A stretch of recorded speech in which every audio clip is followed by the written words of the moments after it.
So in order to get into the playoffs, you need a win and a Broncos loss on Sunday. You going to be doing any scoreboard watching at MetLife Stadium when you're on the sideline?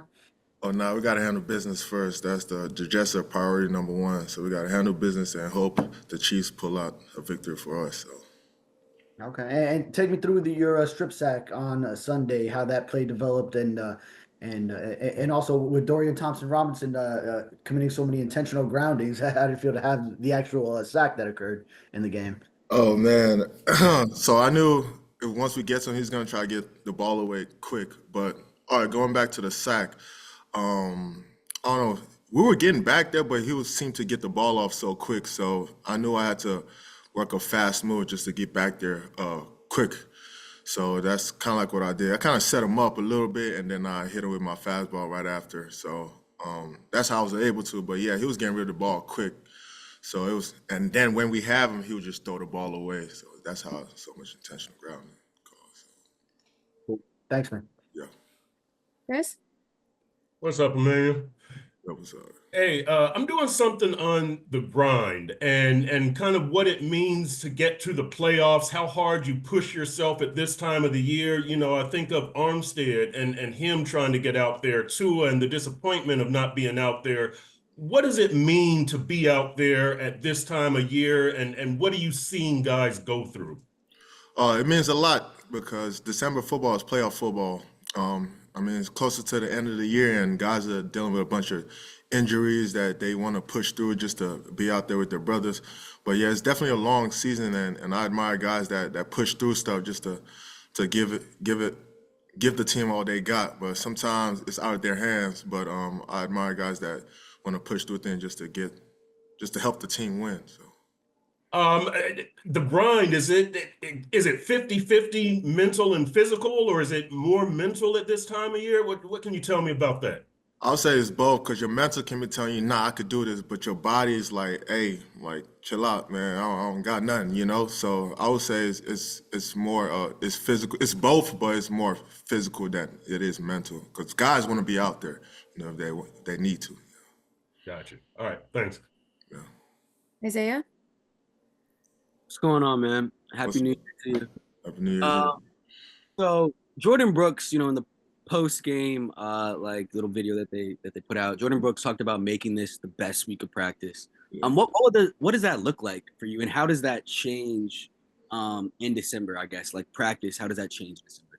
Like I said, December is playoff football, so it's we're not done yet. So we got to be focused this week. We got a good opponent, even though their record doesn't seem like, but they are a good opponent. We went toe to toe with them last game, so we got to bring our A game this game. But you just be focused, ultra focused. You know, we have no room for error. You know, do your job, do your responsibilities, and just be out there and give it all you got. So, Thank you, man.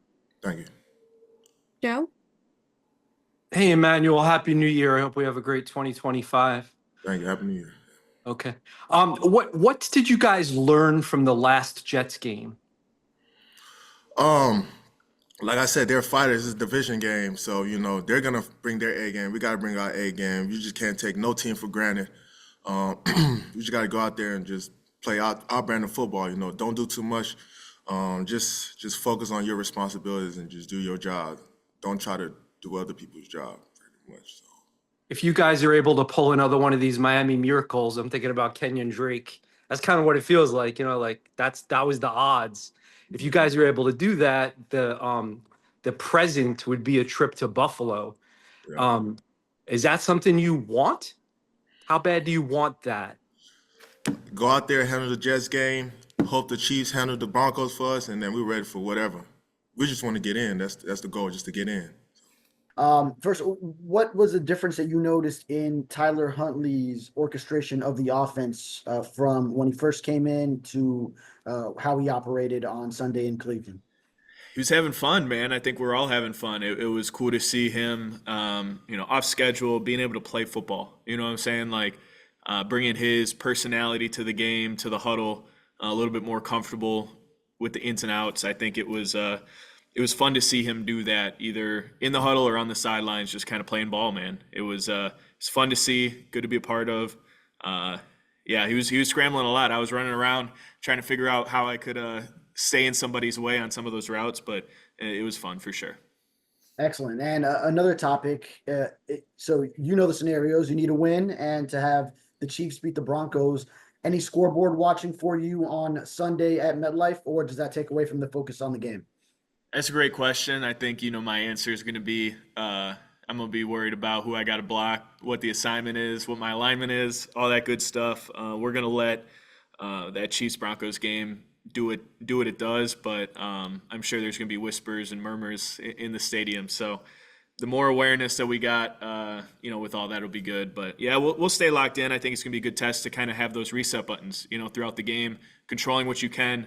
I mean, I can't imagine the amount of regret that would go on the field if you miss an assignment, you miss a block because you're up there peeking at a scoreboard. You know what I'm saying? Like that's not professional. I don't think that's what we should be doing. Thanks. Chris? What's up, Alec? What up? Hey, I'm doing something on the grind that you guys go through at this time of the year. And I recall 2 years ago, you win the Ed Block Courage Award. You've got pins in your thumb, and Studesville says that you told him on Tuesday, there's no way you're taking the field in Buffalo without me.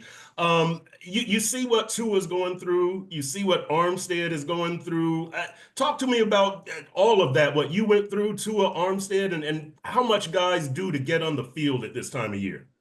That's a great question. I've been in the training room quite a bit. The trainers and I are on a first-name basis, obviously, as soon as you show up to the facility, and they're doing a great job with everybody, making sure that we have the best care.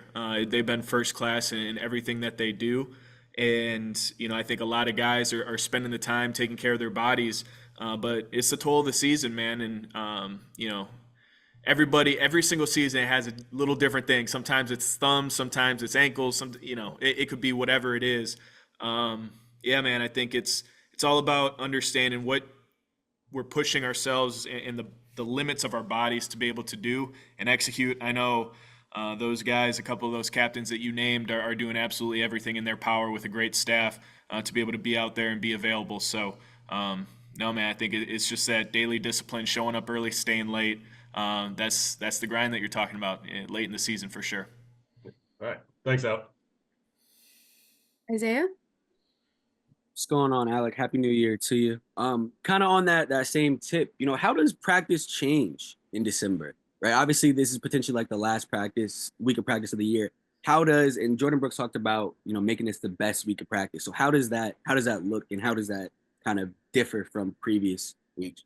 It's intentional effort. It's intentional focus. It's really dialing into your details and putting yourself into the game, visualizing, watching the tape when we're in a meeting room and putting yourself in that game atmosphere on the practice field while you might not be going full speed, while you got a full week to try and get your body feeling ready for Sunday again, all that stuff. It's about being a pro. And I think that's something I've learned a lot from T. Stead and how he approaches a week, how he's able to do his work throughout a week and then go out and perform unbelievably all pro levels for the past few years now. I think that's a great example to follow. A lot of the younger guys looking at those types of people. Hopefully I'm one of those guys right now that's able to make every single rep count during the week. Like really putting yourself in there, visualizing it, believing it, seeing it, so that on Sunday it feels like you've already done it before. I think that's how you put as much as you possibly can into this week of work. Quick follow-up. You mentioned T. Stead, and obviously, we don't get to see a lot of the stuff that happens with him, right? But just, when you have a younger guy, how do you kind of communicate that? Like, look at the T. Steads, look at someone. Obviously, you're not look at me, but how do you communicate that to the younger guys? Yeah, that's a great question. I think the specific position rooms, they kind of embody the personalities of some of those leaders, some of the older guys. So, being able to have those one-on-one conversations, I think it happens in the lunchroom. I think it happens in the training room, in the weight room. Those are the one-on-one conversations we're able to kind of build trust, build relationships, so that those types of, hey, pay attention to what this dude's doing, right? Like he's all bandaged up. He's got the elbow brace, whatever it might be, and he's still out there working. He's still out there grinding. Like those are the types of things where you can point to a number of different ways throughout the week. And that's the power of relationships. That's the power of building trust and having those conversations more so than just nodding your head and saying what's up and moving on. Appreciate you. Joe? Hey, Alec, happy New Year. Hope we have a great 2025. If the Dolphins win on Sunday, the organization would have a winning record for 5 straight seasons, which is actually kind of rare in the NFL. What do you think that might say about the state of the organization? That's a good question. I haven't really thought of that, honestly. I've been 2-6 to 6-2, and we're just 1 week at a time. You look back at the last five years having winning records. I think it speaks a lot to consistency. I think that winning is a habit, and obviously early on in the season it was very uncomfortable, very frustrating because we weren't holding up to the standard that we set for ourselves, that everybody had for us, all that, right? And I think that discomfort, the strain, the standard, the way that we push ourselves throughout this season, I think that's kind of, it's in the walls a little bit, like this isn't enough. This isn't good enough. We need to continue pressing forward. We need to find more. We need to dig deeper, whatever it is, to be able to have, the product and the execution that we are expecting and what people have seen the last 4 years, 5 years. So, yeah, man, I think consistency, a high standard, and is something that we're consistently trying to elevate. What have you said or would you say to Tua Tagovailoa as a young guy? I think he's about 26 years old, who's unfortunately had to deal with a number of injuries already in his career. What have you said or would you say? And certainly, what are your hopes for him and the longevity of his promising career?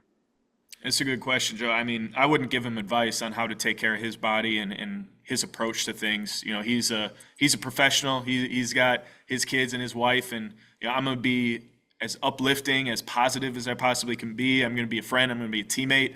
But when it comes to the injury talk and those discussions, I trust him. I trust his judgment. I wouldn't want to put my 2 cents into his approach because I think I completely trust and believe in his approach and how he comes to work every single day. So anything I would say is positivity, uplifting, being a friend, being a great teammate, and letting him know that we all support him and believe in him. What was it like in Cleveland, hitting that 54-yarder off the crossbar? And were there any elements that made the kick nearly short, or was it just a matter of how the kick ended up? It was just, the grass wasn't very strong, so it made the plant a little harder. So I wasn't able to get into it as much. But the suspense of hitting the crossbar, I hope never happens again. I stared at Jake Bailey the whole time. I was like, "Tell me it goes in. Like, just give me the result." So I hope that suspense never comes ever again. But it was a good kick in a tough stadium. What's it been like for you to be on this run of so many consecutive field goals made, and not only field goals, but field goals of 50 plus as well? Yeah, I mean, it feels great, but it's just one of those weird seasons where I feel like any other year might be a strong Pro Bowl candidate, but I think there's a lot of guys around the league doing so well this year where a year like this might not even be good enough, So, but personally, it's been great, and I've been enjoying this year a lot. Thanks. Chris?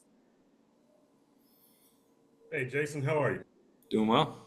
Hey, I'm doing something on the grind and kind of the mental and physical grind that you guys all go through at this time of the year. And, can you tell me about what it's like mentally? You've kicked this team into the playoffs twice, the Jets game and the Dallas game. You've made clutch kicks, but at this time of year, how are things different? What do you see out there? What do you feel? Yeah, well, everybody's going through their own thing right now. I mean, week 17, 18, everybody's going to have some sort of injury, whether it's, a hip, knee, arm. But, just being able to show up on a Wednesday, be professional, and do your job that needs to be done. If everybody does their part, I mean, that's a recipe for success. So as long as you show up, be a professional, I mean, weeks just keep stacking. And what does it mean to you to be able to kick the team into the playoff? I remember you counting off 1, 2, 3, 4, 5 after the Dallas game with the 5 field goals. And what is that like to be able to deliver that for your teammates? I mean, for them to be able to lean on you and you come through like that is that's what team sports are about. It's not just one person; it's the whole team. So But to have those memories and those accolades for this team, it's something special to me. All right, thanks, Jason. Isaiah? Morning, Jason. How are you? Good morning. Jordan Brooks talked about making this like the best week of practice that you guys have had so far. What will that look like? How does that feel? Kind of talk to me about. I know your practice is a little bit different than everyone else's, but what does that look like? How does that feel? I mean, it's just back to what I said. If everybody just shows up and does whatever they need to do to win a football game, that is the recipe. So if you can just show up and crank out a Wednesday, crank out a Thursday at the highest level, I mean, Sunday should come pretty easy. Thank you. Joe? Hey, Jason, I know sometimes kickers compare their swings to like a golfer. And I'm wondering, when you run out there, do you bring a different club depending on a 40-yarder versus, okay, this is 52, oh, this is 57? Do you consciously bring a different club onto the field? It depends on the factors. If there's wind involved, if there's slippery surfaces, if it's cold out, I think around the 56 range, you might need to do a little something different, but usually within 53-ish, like you should have the same swing. But if you're hitting into the wind, like for example, I had a kick in Seattle this year where it couldn't be my normal swing. I had to put everything I had into it, so it was a tough kick. But there's kicks like that where you have to bring a different club for sure. And you've obviously been very successful from 50 plus this season. Did you do anything differently in your strength and conditioning exercises in order to maximize your leg strength at this point in your career? No, but I mean, I didn't run for it. Like I knew last year or the year before that the 50 plus percentage wasn't probably as good as I would like it, but as long as you're not running from things and you can look it in the face, just understand what you need to be better at. Thanks, Jay. David? Hey, Jason, in order for you guys to qualify for the postseason on Sunday, you need both your win and a Broncos loss. So will there be any scoreboard watching from you at MetLife Stadium? I mean, I have a unique position where I'm in the game maybe 5 plays the whole game. So, I mean, I might look around if they post it, but I think Calais said it best. I mean, we're going to probably root for the Chiefs this week. Absolutely. Alan? Good morning, Jason. Now that we're almost a year into it, I was curious about your thoughts on the new kickoff rule, the dynamic kickoff rule. I don't know what the statistics say, but I think the injuries have gone down. I think overall the play doesn't look as cool. I think the original kickoff used to be a great way to start a football game. And now I picture the Super Bowl, just the kicker standing back there and guys facing each other, just ready to go. And I don't know. So I don't really pay too much attention if it's going to stay or go. I don't really know much about it, but I would say I'm not hating it. And then quick follow-up on a totally different topic. How satisfying is it for you to have gotten back to that level? You were in 2020, you were basically the best kicker in the NFL. And while the level was pretty good the next few years, wasn't quite at that level. Now you're back to 2020 Jason Sanders. How satisfying is it to have been able to get back to that level?